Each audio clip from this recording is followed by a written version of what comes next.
안녕하세요. 이재용 이매진의 탐나는 일상입니다. 반갑습니다.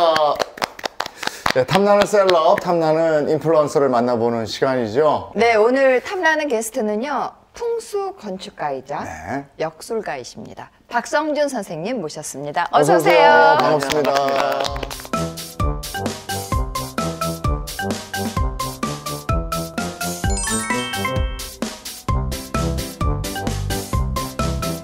박성준 선생님은 또 우리가 알기로는 풍수 전문가로 네. 알고 있는데요. 네. 그래서 이제 풍수에 대한 팁을 네. 좀 주셨으면 좋겠어요. 그래서 풍수에서 뭐 여러 가지 말들이 많으신데 제가 조금 뭐 성공하신 분들이나 잘된 집을 가보면 공통점이 한 3가지 정도가 있었던 것 같아요. 그 첫 번째는 버리고 비우고 정리가 잘 돼 있다는 거거든요. 그러니까 물건이 그렇게 많지 않다거나 아니면 질서 있게 잘 정리가 되어 있다거나 이게 첫 번째고요. 그래서 풍수의 시작은 쓸데없는 물건을 버리고 체감과 통풍과 환기가 잘 되는 환경을 유지하는 것이 중요하다고 볼 수 있습니다. 아니죠? 뭐 이렇게 널려 있죠? 말하면 뭐예요? 지금 현관 입구서부터 시작해가지고 제가 이 메모리 돼 있는 이거 퀴즈도 보고 깜짝 놀라서 내가 이것 때문에 안 되나 싶을 정도로 제가 많이 어지르고 늘어놓고 이렇게 눈에 싹 보이지 않으면 제가 찾지를 못하거든요. 대부분의 집이 그래요. 네. 많은 집들이 그런데요. 네. 제가 보기에는 그 이매진님은 약간 내부적인 스트레스가 많다 보니까 이게 정리가 잘 안 되는 그런 환경으로 드러나는 걸 수도 있어요. 왜냐하면 그 사람의 성향이 공간에도 영향을 미치지만 또 공간이 사람에도 영향을 미치면서 선순환이나 악순환이 생기게 되거든요. 지금 이건 악순환이네요. 어쨌든 집을 깔끔하게 정리정돈하고 비우고. 비우고. 그게 첫 번째고요. 두 번째는 현관이 굉장히 중요한데요. 네. 현관은 가장 밝고 깨끗하고 신지 않는 신발이나 골프채나 뭐 이런 쓸데없는 것들이 잡동사니가 없게 정리가 되게 그래요? 골프채는 어디다 둬요? 어디 저 창고 같은 데 둬야지. 네, 창고다 보이지 않는 곳으로 두는 게 좋고요. 우산 꽂이에서 우산이 막 들어오는 있는 입구에다가는 그런 걸 보관하지 말아라. 그렇죠. 우산 꽂이를 어디 치워야 되겠네. 자전거 이런 것도 치워야 되겠네요. 별로 좋지 않습니다. 그래서 현관은 외부의 좋은 기운이 이제 들어오는 자리이기 때문에 밝고 깨끗하고 이제 인테리어를 하실 때도 전체적인 예산에 맞게 하셔야 되겠지만 현관은 조금 더 고급스럽게 하시는 게 좋습니다. 최대한 심플하게. 그러면 그 덧문이 있잖아요. 네. 현관에서 마루로 들어올 때 덧문. 네, 중문이라고. 중문. 네네. 예. 중문을 그거는 이제 선택의 문제긴 한데 만약에 문을 열고 들어왔을 때 맞은편에 창이 보여서 현관과 창이 일직선으로 보이는 공간이라면 중문을 설치하시는 게 좋고요.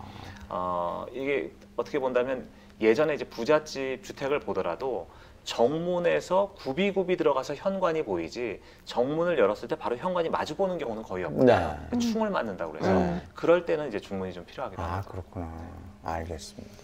그리고 그 또 하나의 특징은 전체적으로 이제 풍수에서 제일 중요한 것은 체계, 질서, 위계가 중요한데요. 그러니까 전체적으로 이제 질서를 잘 잡아갈 수 있게끔 가구나 소품을 배치하고 너무 과하게 인테리어를 예쁘게 한다기보다는 약간 질서를 잡아가는 인테리어를 하는 게 중요하다고 볼 수 있습니다.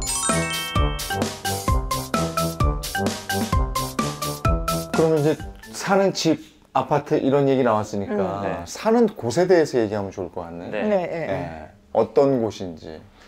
보통 이제 그 집을 선택할 때 중요한 거는 기본적으로 자신에게 맞는 터와 입지를 선택하는 게 중요하다고 볼 수 있는데요. 그거는 이제 사주적으로 조금 풀이할 수가 있어요. 내가 만약에 물의 기운이 부족하게 태어났다고 하면 수의 기운이 강한 압구정이나 청담동이나 뭐 잠실이나 뭐 이런 쪽이 좋다고도 얘기해 볼 수 있는 거고요.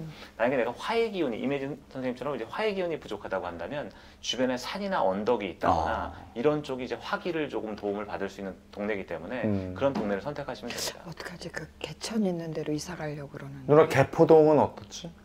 개포동.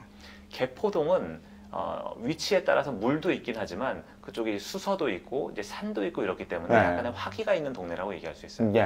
위치에 따라서요. 그리고 양재천 바로 앞인데. 양재천 바로 앞이요? 그렇다고 지금 다른 데로 이사 갈 수도 없잖아.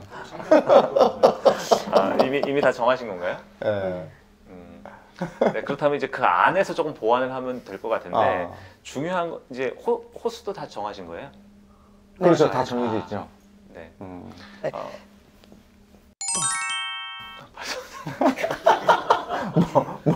왜요? 비밀 접수 아니에요? 그것도 야, 중요해요? 이런 거 도움 되지 않아요? 네. 그래서 이렇게 뭐 관약식물 네, 같은 네. 걸로 보완할 수가 있는데요. 동호수도 중요해요. 왜냐하면 아파트 풍수는 어떤 동이냐 라인이냐에 따라서 달라지거든요.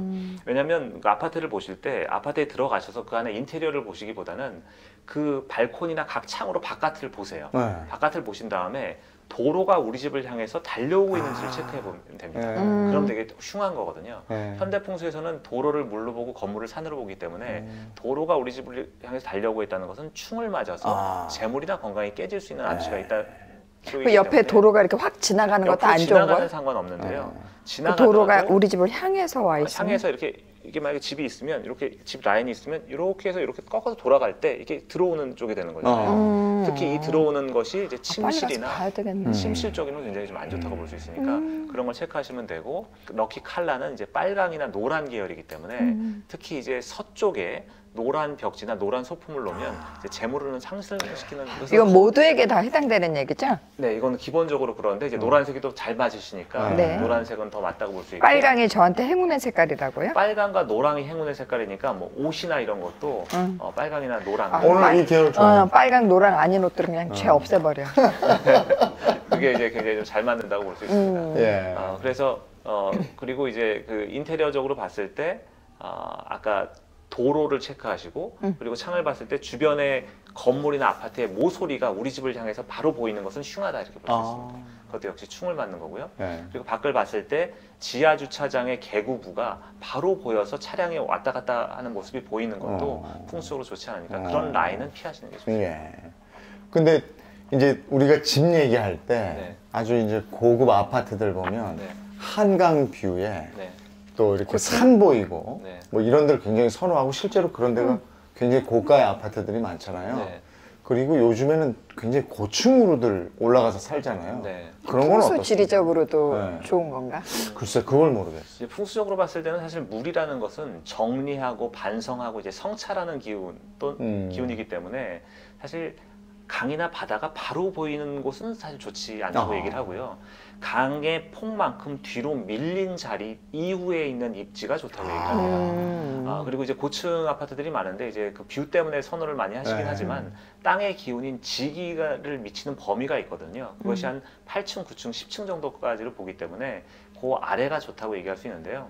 그러니까 나무가 자랄 수 있는 최대 높이를 한 20m 정도로 보고 그 안쪽에 있는 아파트의 층이 땅의 어떤 지기를 미칠 수 있는 곳으로 보는. 그럼 선생님이 생각하시기에는 7, 8층 이상 하여튼 고층보다는 땅의 그 기운이 아래가 떨어진다는 네, 조금 아래쪽이 좋다고 얘기할 수 있습니다. 누나 몇 층이에요? 4층. 4층 괜찮네. 나 13층인데.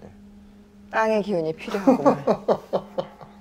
네, 어느 분이 내가 이런 말씀 드렸더니 올라가면 올라갈수록 천기를 받는 게 아니냐 뭐 이런 말씀 하시는데 진짜 그럴 수도 있겠네요. 근데 저희는 이제 걸어 다니는 사람들이니까 땅의 지기를 받아야 되는 거고 사실 근데 13층 정도도 그렇게 높은 건 아니에요. 20층이 된다거나 25층이 된다거나 이러면 어지럼증을 느낀다거나 또는 임산부들이 임신을 원하는 분들이 임신이 잘 안 된다거나 이런 연구 결과도 있거든요. 그래서 너무 높은 층보다는 조금 낮은 층도 좋다고 얘기할 수 있습니다. 하긴 그런 거 보면요. 진짜 부자들은 이런 높은 아파트에 안 사는 것 같아요. 주택? 다 이렇게 넓은 주택에서 살잖아요.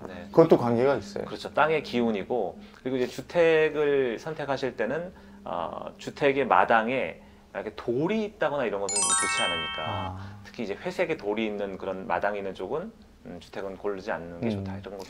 그러면 앞으로 한강이 보이는 것보다는 강이 보이는 것보다는 어떤 그 공원이나 멀찍이 산이 보이는 풍수적으로는 그런 데가 그런 더 좋다는 것도 괜찮다고 볼 수 있습니다. 다만 이제 물의 기운이 좀 부족하다거나 사주적으로 그럴 때는 물과 좀 가까이 있는 동네도 잘 맞는다고 볼 수 있습니다. 저는 그러니까 물이 많은 거예요?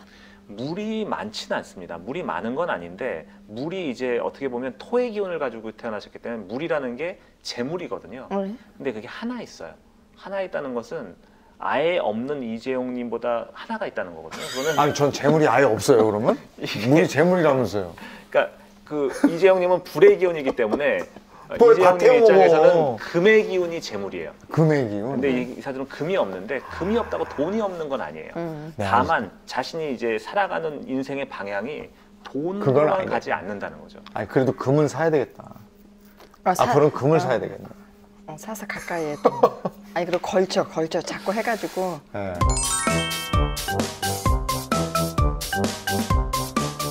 그러니까 자기한테 부족한 것을 지니고 있는 게 좋은 거잖아요. 그렇죠. 그러면 집도 네.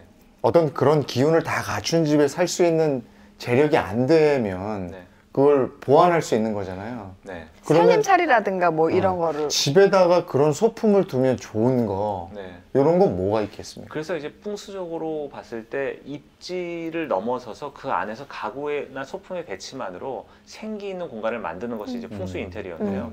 그 중에서 가장 좋은 것은 이제 관엽식물이 첫 번째라고 볼 수 있습니다. 네. 잎이 뾰족하지 않고 둥근 잎에 둥근 잎. 사람의 키보다 크지 않는 관엽식물은 아까 뭔가 충이 들어오거나 주변 건물과의 어떤 관계가 조금 안 좋을 때 그쪽에 놓는 것도 보완은 되는 네. 그런 아이템이라고 볼 수 있습니다.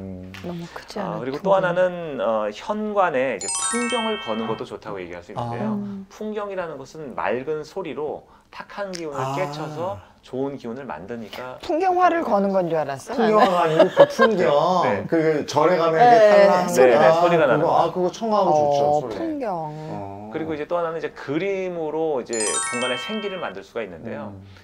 채도가 좀 높다거나 또는 이제 과일 그림은 특히 이제 회장님들 집무실이나 집에 가면 과일 그림이 굉장히 많거든요. 과일은 이제 풍요로움이나 재물, 어떤 결실 이런 것들을 의미하기도 하고 풍경화도 이제 안정적인 어떤 심신의 평화를 주니까 그런 그림을 두는 것도 좋다고 얘기합니다. 마음의 안정을 찾을 수 있는 그런 네. 그림들이요. 네, 그리고 이제 그림을 두실 때는 벽의 크기를 고려해서 너무 크지 않게 그리고 너무 작아서 옹졸하지 않게 벽에 맞춰서 좀 적당한 사이즈로 두는 게 중요합니다. 그러니까 그 그림이 호당 얼마다 이런 거 말고 마음의 안정을 줄 수 있는 그림이 좋다.